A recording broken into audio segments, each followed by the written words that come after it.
السلام عليكم ورحمة الله وبركاته. ازيكم احبابي؟ عاملين ايه؟ اللهم صل وسلم وبارك على سيدنا محمد. وحشتوني جدا جدا جدا من الفيديو اللي فات. لو انت اول مرة تشوفيني، انا ايمان ماهر، فضلا وليس امرا. يا ريت تشتركي في القناة وتفعلي زر الجرس عشان يوصلك كل جديد عن القناة بتاعتنا. القناة بتاعتنا حلوة جدا وهتعجبك.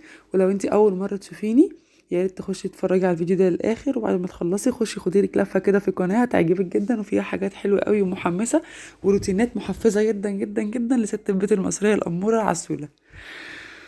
المهم بقى، انتوا وحشتوني جدا، ده اولا. نبدا بس اقول لكم الاول النهارده دنيتنا ماشيه ازاي، بعد كده نقعد نرغي براحتنا بقى في التوقيت اللي احنا ما بقاش فيه حاجه تتوصف للفيديو يعني. انا بعمل ايه دلوقتي؟ بعمل قمت الاول الصبح، ظبطت حالي وفطرت وفطرت بنتي وشربنا القهوه بتاعتي والحاجه دي كلها. بعد كده رحت قلت خلاص انا اخلص من الغدا كده على طول واسيبه، بحيث ان انا ابقى خلصت من الغدا وابتدي بقى فوق التنظيفات بتاعتي. فانا بعمل ايه؟ انا بنكش في الديب فريزر كده، لقيت عندي ربع كيلو صدور بانيه بس. فرحت واخداها فرماها في الكبه، ورحت حاطه عليها معلقتين بقسماط ومعلقه توابل اللي هي بتاعه الكفته، ومعلقه بقسماط ومعلقه توابل كفته وحبه فلفل اسود وحبه بابريكا ومعلقه توم باودر على بصل باودر بس، وحبه ملح وفلفل اسود والكلام ده كله. تقلبي بقى كله كويس قوي قوي قوي قوي في بعض، وتروحي مكوراها بكور صغيره كده، وتروحي عاملاها بالدقيق، ترميها في الدقيق زي ما شفتوا في الفيديو كده، وتروحي محمراها في حبه سمنه يعني معلقتين سمنه ومعلقتين سمنه ومعلقتين زيت، تديهم تشويحه التحميره كده. وبعد كده تروحي نازله في تشيليهم، ونفس الزيت والسمنه اللي انت حمرتي فيها ما ترميهاش، خليها زي ما هي، وانزلي فيها بكيس الصلصه بتاعك او كوبايتين الصلصه بتوعك حسب الكميه اللي هتعمليها. حلو. وانزلي بقى في الصلصه نفسها حبه توابل بسيطه، بس ما تحطيش ملح عشان ما تبقاش حادقه. انت ما تنسيش انت مملحه الكفته نفسها من بس عشان خاطر ما تحدقش قوي معاكي، يعني كده كده الحاجه دي الصلصه مع التوابل بتبقى والسمنه اللي احنا حمرنا فيها التوابل بتاعه الكفته بس. ادي بقى بتطلع بالمنظر ده، مع حبه رز بقى ممكن تاكليها مع حبه مكرونه اللي انت عايزاه. انا بعملت حبه شوربه جنبهم، شوربه لسان عصفور وكفته، والمنظر ده كان اكله كانت روعه وجميله جدا وخفيفه وسهله وسريعه ومفيده ومغذيه وكل حاجه. صدقيني هتعجبك جدا وموفره واقتصاديه كمان. حلو. بس فانتي بقى هتعملي بس خلصت بقى حوار الاكل، خلصنا كده من الغدا خلاص. طبعا انا الغدا ما غرفتوش في وقتها، يعني التصوير بتاع الغرف دوت كان ساعة الاكل نفسه، لكن انا كنت طبخت وشلتها على جنب وخلاص، وخلصنا من الاكل وخلصت منه. بس فوق بقى دخلت بقى، رحت ماسكه المطبخ كده، قلت تفويره كده لذيذه، كان قبل الظهر. رحت ماسكه بقى الرخام زي ما انتم شايفين، منظر رغاوي اللي يخلي المغري اللي زياده عن اللزوم دوت، اللي بيخلي الواحد ياخد حماس وطاقه غير طبيعيه. كنت ماسكه الرخامتين كده على طول، مصبناهم تصبينه حلوه، ورحت عاملاهم بالمساحه. المساحه دي قمر يا بنات، لازم تكون موجوده في بيت كل واحده فينا. اي حد فينا لازم يكون في بيته المساحه القمر دي، بصراحه حلوه جدا. المهم بقى، واحنا بنعمل حاجات التصبين دي، انتوا طبعا مش محتاجين ان انا اشرح لكم فيها حاجه. عايزين بقى نتكلم في كام نقطه كده حلوين. اولا، انا عايزه اشكر كل الناس الجديده اللي دخلت القناه عندي، آه، وارحب بيهم. شكرا ليكم جدا، وفخوره ومبسوطه جدا من وجودكم في القناه عندي، ومبسوطه جدا جدا من الناس اللي متابعاني، وكل فيديو بيكتبوا لي تعليقات، ودي اكتر ناس بتقطع قلبي كده كل ما بشوف تعليقاتهم. ربنا يخليكم ليا يا رب ويخليني ليكم. دعموني كتير يا جماعه، يا ريت كل اللي بيشوف الفيديو يعمل لايك على طول. اللايك بيرفع الفيديو ليكي ولغيرك. يعني الفيديو لما يتعمل له لايك، كذا لايك كده من كل الناس اللي بتشوفه، بيترفع للناس، فالقناة تبتدي تتفعل اكتر. بس فساعدوني ودعموني بدعمكم.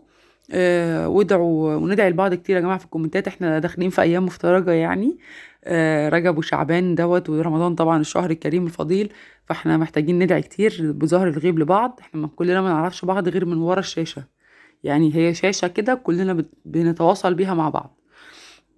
فيا ريت نقعد ندعي لبعض كتير بظهر الغيب، وده يعني دعوة ظهر الغيب معروف طبعا كلنا ان هي مقبولة، يعني يا رب يقبل أعمالنا كلها إن شاء الله.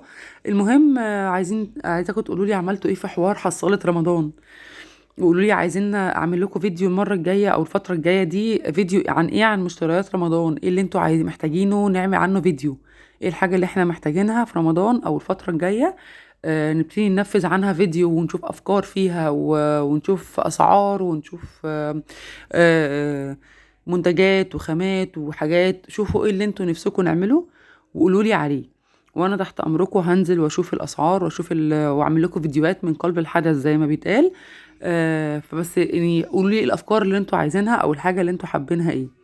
دي حاجه. والحاجه التانية قولوا لي عملتوا ايه في حصاله رمضان بقى.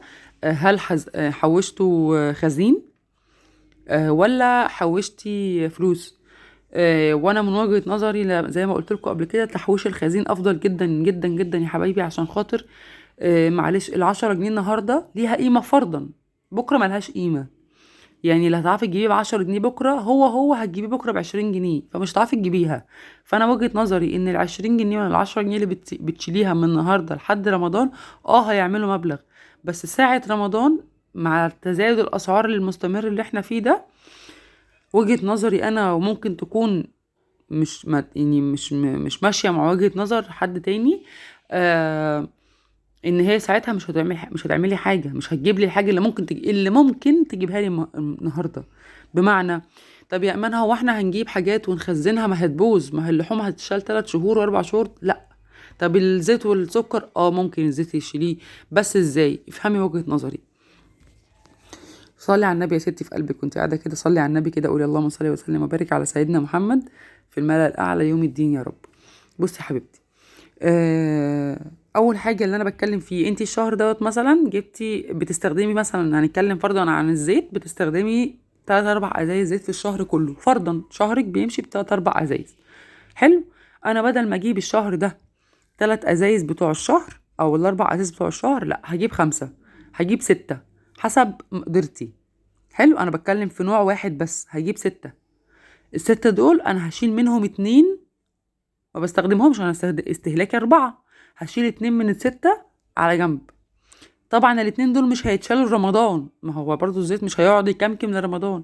امال انا هشيلهم ازاي؟ هقول لك يا ست الكل، انا الشهر دوت جبت ال6 استهلكت 4 وشلت 2.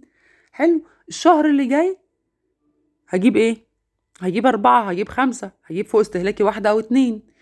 هستهلك القديم اللي انا شلته الشهر اللي فات، اللي هو الاتنين اللي انا كنت شايلاهم، هطلعهم استخدمهم، وهشيل من الشهر الجديد الاتنين بتوع الشهر القديم، وعليهم اللي انا جبته بتاع الشهر الجديد اللي هو الزيادة على استهلاكي. فهمت قصدي ايه؟ يعني انا هطلع القديم استخدمه واحط مكانه اللي انا جبته الجديد. فهمتي؟ يعني انا زيت الشهر دوت انا بجيب مثلا ازازة ب30 جنيه، ب35 جنيه، ب38 جنيه، حسب النوع، ب40 جنيه فرضا. انا هجيب مثلا ال4 ازايز ال3 ازايز ب120. هجيب مثلا اللهم صل على النبي 5. الخمسة بكام؟ 200. حلو. ال200 هاخد ال5 دول، هاخد منهم 2 هشيلهم، وانا بستهلك 3 طول الشهر. يبقى انا استهلكت ال3 بتوعي وشلت ال2. جيت الشهر اللي جاي جبت ب200 جنيه زيت تاني، جاب لي 4 فرضا. انت يعني مش ضامنه الاسعار بتزيد. هاخد الواحده دي، هاخد 3 اشيلهم، وهاخد الاتنين القدام اللي فايض من الشهر الجديد، وهستخدم ده على ده. يعني القديم اطلعه استهلكه والجديد يفضل زي ما هو. دي حاجه. ده بالنسبه للفراخ للزيت. معلش، خدي على كده بقى الرز، السكر، البقوليات، كل الحاجات اللي انت بتجيبيها تخزنيها نفس الكلام. تعالي اللحوم، للفراخ نفس الكلام. هجيب الشهر دوت بزيادة نص كيلو أو كيلو في اللحوم أو في الفراخ بتاعتي، ويجي الشهر الجاي أطلعه أستخدمه، والشهر اللي أنا جبته الشهر اللي بعديه أحطه على الزيادة بتاعت الشهر الجديد اللي أنا خزنته من الشهر الجديد، وهكذا. هيجي عندي في رمضان بقى عندي مثلا 3-4 ازايز زيت زيادة. ما انت كده كده في رمضان هتجيبي مخزون، بس هبقى أنا عندي 4 ازايز زيت اتشالوا، خفوا من عندي من الضغط. عندي 3-4 اكياس سكر اتشالوا، 3-4 اكياس زيت رز اتشال، وهكذا. عندي 2 كيلو بانيه اتشال، هجيب مثلا كل شهر ولا كيلو الا ربع ونص كيلو زياده شيله، وهكذا. الوراك، اللحمه المفرومه، لحمه مفرومه واللحمه المكعبات، ايا كان، وهكذا. ده اللي انا بفضله وشايفه ان هو افضل، ان انا كل شهر اجيب جزء ارحل بيه عن الشهر اللي بعديه، وهكذا. واجي الشهر اللي بعديه اطلع القديم استهلكه واشيل الجديد. هيجي في شهر رمضان ما عندكيش حاجه متخزنه بقالها شهور، عشان تقولي يا امان انا هخزن من دلوقتي لحد رمضان، هتخزني من دلوقتي، بس فكري ازاي تخزني صح. فهمت قصدي ايه؟ طبعا الاسماك ما ينفعش تتشال بالشهور اصلا، الاسماك ملهاش روح، فاهمين؟ بس يا حبايبي دي وجهة نظري، واللي شايف ان هو ليه وجهة نظر تانية او تصحيح على كلامي قولوا لي في التعليقات، انا ما عنديش مشكلة، طبعا كلنا بنفيد بعض. قولي لي في التعليقات إيه اللي انتوا، ايه اللي انا ممكن اكون اقول يبقى في التفكير او في التنظيم افضل واحسن. تمام. بس وعايزين نلتزم يا جماعة قراءة سورة البقرة والنبي، يعني بنية كل حاجة حلوة، يعني بنية أي حاجة في حياتك، إن ربنا يهدي ولادنا، ربنا يرزق أزواجنا، ربنا يرزقنا الخير، ربنا يبارك لنا في حياتنا. سورة البقرة دي ليها مفعول سحري. إن احنا كده كده الحمد لله بنصلي، ربنا يا رب يثبتنا على الصلاة دايما. كل صلاة، بعد كل صلاة أنا سمعتها في قناة شيماء، كانت ناس بتقول لها في الكومنتات ان يا شيماء ازاي هنقرا سورة البقرة كلها في يوم واحد، دي 3 اجزاء. قالت لهم يا حبايبي كل صلاة بعد ما تخلصي امسكي مصحفك، على قدر المستطاع اقري 10، على الاقل حاجة 10 صفح من كل صلاة، سواء تصلي بيها او تصلي او تقريها بعديها، مهم ان وقت كل صلاة بتقري 10 صفحات على الخمس صلوات بتوع اليوم. هتلاقي نفسك خلصت سورة البقرة فعلا. جربوها وادعوا، يعني بعد ما تخلصيها ادعي بقى بكل نفسك فيه، يعني وخلي نيتك كده لله، يا رب انا يعني بقرأ السورة دي النهارده بقرأ سورة البقرة بنية ان ربنا ينجح ولادي، يا رب فرحني بيهم ونجحهم لي. بنفس النية دي خليها جواكي وادعي بيها النهارده. بكره يا رب ارزق زوجي، يا رب ارزقني بشقة كويسة، يا رب ارزقني برزق كويس، يا رب وديني بيتك الحرام. كل يوم او كل مرة بتقريها، في كل يوم، كل صلاة كل يوم بتخلصي سورة البقرة فيها، كل يوم اعقدي جواكي نية بيها بدعاكي ليها. فاهمين قصدي ايه؟ بس وربنا يقبل مننا كلنا، والزموا الاستغفار يا جماعه. واللي مش قادر يعمل حاجه هيحوقل كتير قوي قوي قوي، هتلاقي الكسل بيروح. طول ما انت بتعملي مثلا في الشقه ومش قادره تنضفي ومش قادره تعملي، اقعدي حوقلي الله، لا حول ولا قوه الا بالله العلي العظيم، لا حول ولا قوه الا بالله العلي العظيم. صدقوني يا جماعه، هي والاستغفار الزموهم هيفرقوا معانا جدا وحياه ربنا.